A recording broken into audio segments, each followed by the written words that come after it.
साथियों, एक कहावत थी, परदेशों में परदेश हरियाणा, जहाँ दूध दही का खाना। ये आज जो दूध दही के खाने की बात करें तो उसको नज़र लग चुकी है। आज हरियाणा में जो दूध की क्वालिटी है वो इतनी निम्न हो चुकी है कि उससे तरह तरह की बीमारियों का खतरा हो रहा है।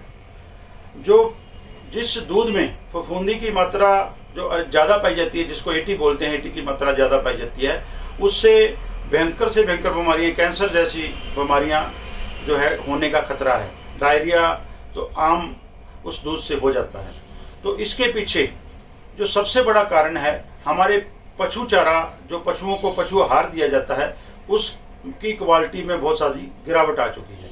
जैसे फीड वाली कंपनियां रंग बिरंगे गट्टों में फीड तैयार करके बेचती हैं, उस फीड को बनाने के लिए जो वह सामग्री इस्तेमाल करती हैं, जो फैक्ट्रियों से जो गला सड़ा अनाज खरीदती हैं, फफूंदी वाला अनाज खरीदती हैं, जो उनकी रहंद कूद होती है, वो लेकर वो फीड तैयार की जाती है। तो फीड के गट्टे को पूरे रंग बिरंगे गट्टों में भरकर उसके ऊपर जो लिखा जाता है, जो उसका जो मात्रा लिखी जाती है, उसमें प्रोटीन कितना है, क्या कुछ कितना है, वो गट्टे के अंदर जो फीड है और उसके बाहर लिखा है उसमें कोई मेल नहीं है।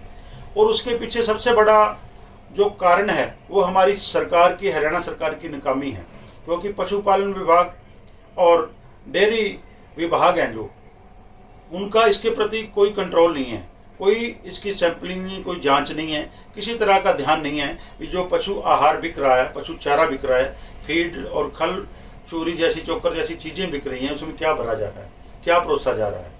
तो चंद पैसों के लालच में पहले तो कंपनियों वाले लूटते हैं, फिर कुछ हमारे भाई जो डेयरी संचालक हैं, गाँव में डेयरी हैं छोटियाँ, वो गट्टा 500-400 का लेकर 1000 रुपये तक का गट्टा फीड का बेचते हैं।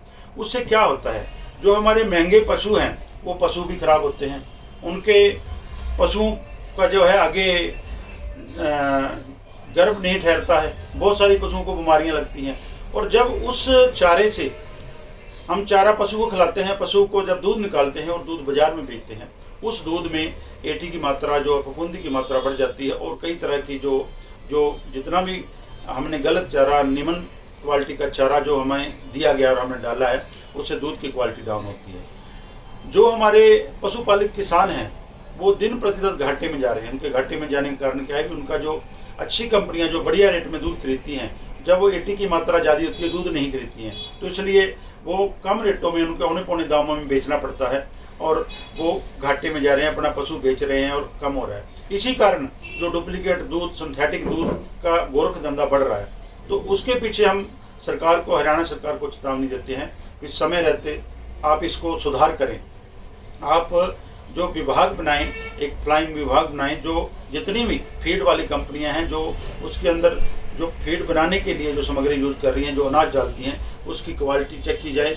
जो गट्टे के ऊपर जो उन्होंने पैमाने तय किए हैं, उस पैमाने की फीड क्वालिटी है कि नहीं है, उसकी लाइसेंस, उसका कई तो बिना ब्रांड के, बिना जो लाइसेंस के भी काम कर रहे हैं। तो हमारे जो डेयरी वाले भाई, उनसे भी अपील है कि आप जिस व्यापार को आप कर रहे हैं, जिससे आप अपना जीवन यापन, अपने बच्चों का पेट भरते हैं, उसी व्यापार के खंजर घोंपने का काम ना करें। अच्छी क्वालिटी का चारा, पशु चारा बेचें, क्योंकि बेजुबान पशुओं को अगर आप गलत चारा बेच रहे हैं तो उसका पाप के भागी भी आप बनेंगे। इसलिए समय रहते इसके ऊपर संज्ञान ले सरकार, नहीं तो मजबूरन हमें इसके ऊपर भी संघर्ष करके और दूध का दूध, पानी का पानी जनता तक लेके आना पड़ेगा।